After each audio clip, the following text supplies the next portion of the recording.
100 शब्द प्रति मिनिट जुलै 2018.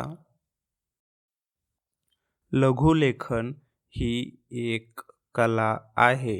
सन 1837 मध्ये सर आयझॅक पिटमन यांनी ह्या लिपीचा शोध लावला.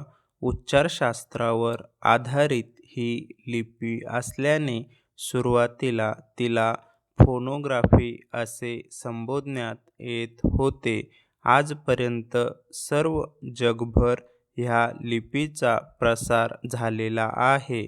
मुख्यतः कार्यालयीन कामातील पत्रलेखन, सभांचे वृत्तांत लेखन इत्यादी कामासाठी तिचा वापर केला जातो. ह्याशिवाय आपले महत्त्वाचे लेखन गोपनीय राहावे यासाठी काही ठिकाणी याचा वापर केला जातो. पॅरेग्राफ: भूमितीतील निरनिराळ्या कोनातून काढलेल्या सरळ रेषा, वर्तुळाचे निराळे भाग, जाड आकृत्या, पातळ आकृत्या, लहान मोठ्या आकृत्या, बिंदू, टिंबे यांच्या आधारे याचे लेखन व वाचन केले जाते.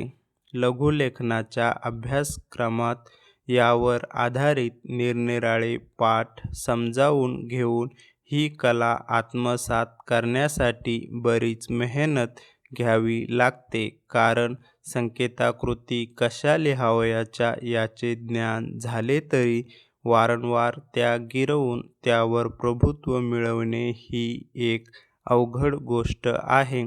कित्येक विद्यार्थी सुरुवातीच्या टप्प्यात मोठ्या जोमाने सर्व अभ्यासक्रम पूर्ण करतातही, परंतु त्यानंतर जी अथक मेहनत घ्यावी लागते त्यात कमी पडतात. प्रसंगी इतर जबाबदाऱ्या सांभाळताना ते लघुलेखनाच्या ह्या कलेकडे पाठ फिरवितात.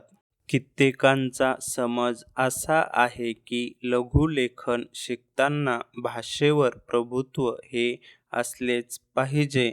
हे म्हणजे 50% सत्य आहे. कारण लघुलेखनासाठी विद्यार्थ्याला भाषेच्या व्याकरणाचे ज्ञान असले पाहिजे, परंतु त्यासाठी भाषापंडित असण्याचे कारण नाही. ह्याउलट असे म्हणता येईल की लघुलेखनामुळे विद्यार्थ्याला भाषेची गोडी लागते आणि त्याचा शब्दसंग्रह वाढल्याने तो काही काळाने स्वतः उत्तमोत्तम शब्द आणि वाक्प्रचारांचा वापर करून पत्रलेखनात तरबेज होऊ शकतो.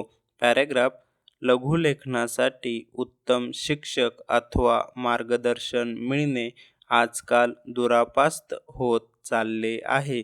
याचे मुख्य कारण म्हणजे इतर विषयातील शिक्षक त्यांच्या विषयात निष्णात झाल्यानंतर ते ज्ञान अखंडपणे त्यांच्या शिष्यांना देत राहतात, परंतु उत्तम लघुलेखकाला स्वीय सहाय्यक, उच्च अधिकारी इत्यादी पदे प्राप्त झाल्यानंतर तो लघुलेखनात रस घेईनासा होतो आणि ही कला त्याच्या बरोबर लुप्त होते.